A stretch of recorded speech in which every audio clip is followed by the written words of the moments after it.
We always start, as we did in our previous session, of setting the bobbin tension, that we always start with that. So all we've got to worry about is changing the top tension. So we can only go looser or tighter. There are only two options.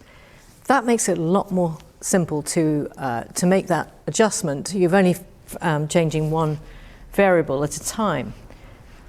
So say my tension is too tight on the top. Today I'm using glide thread on the top, and I'm using deco bob, which is an 80 weight in the bobbin. Glide is the 40 weight. So let's say on this top dial here that I'm a full 2 full turns too tight. Let's just see what that does. So first of all, let's pick up the bobbin thread.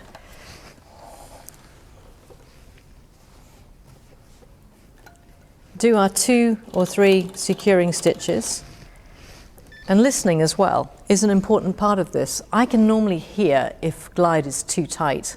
It seldom breaks because it's a really resilient thread, which is why we love it for particularly when people are beginning quilting, but a lot of our very experienced quilters absolutely love glide too. It's a very reliable thread. Let's just do a little bit of stitching.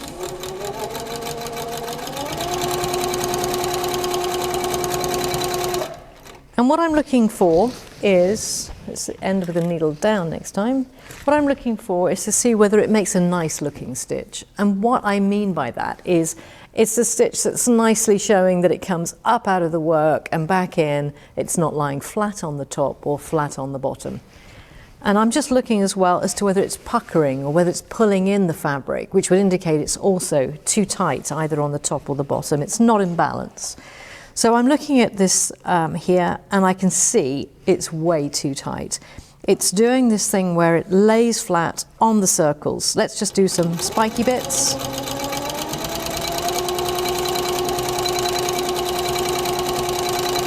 And I can also see on the point of my spiky bits that it's actually pulling the bobbin thread up. So I know for sure.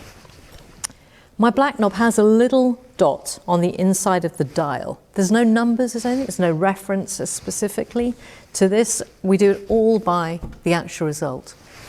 So to reduce the top tension, I'm going to reduce it by a full turn. Let's just see what that does.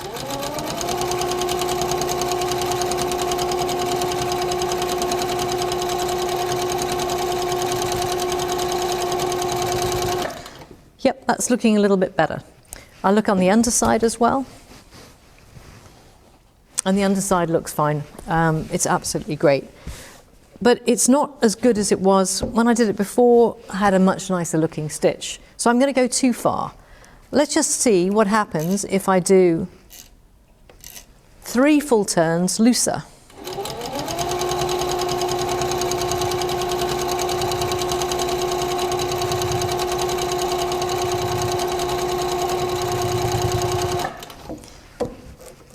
One thing you can do is just rub your fingernail against those stitches and just see whether they're too loose. And if I look on the underside, I can see there's a little bit of the top thread coming through now onto the back side of the fabric.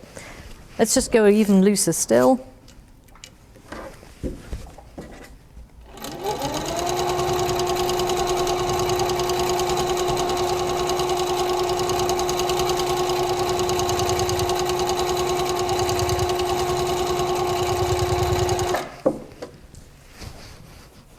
Wow, I can really see it's too loose now.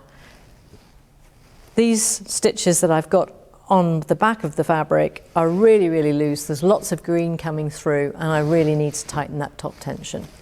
So I'll tighten it up. 1, 2.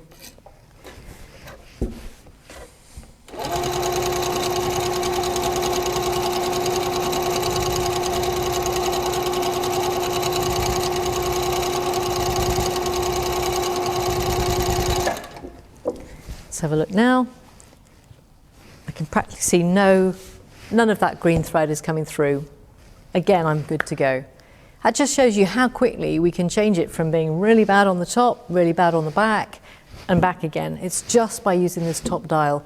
Gaining confidence in this is going to mean that you're going to enjoy your quilting a lot more, and also the variety of threads that you can use will be an awful lot more too. So that's it for the checking the tension, and I'll be following up with some more guidance on how to do quilting using this lovely machine.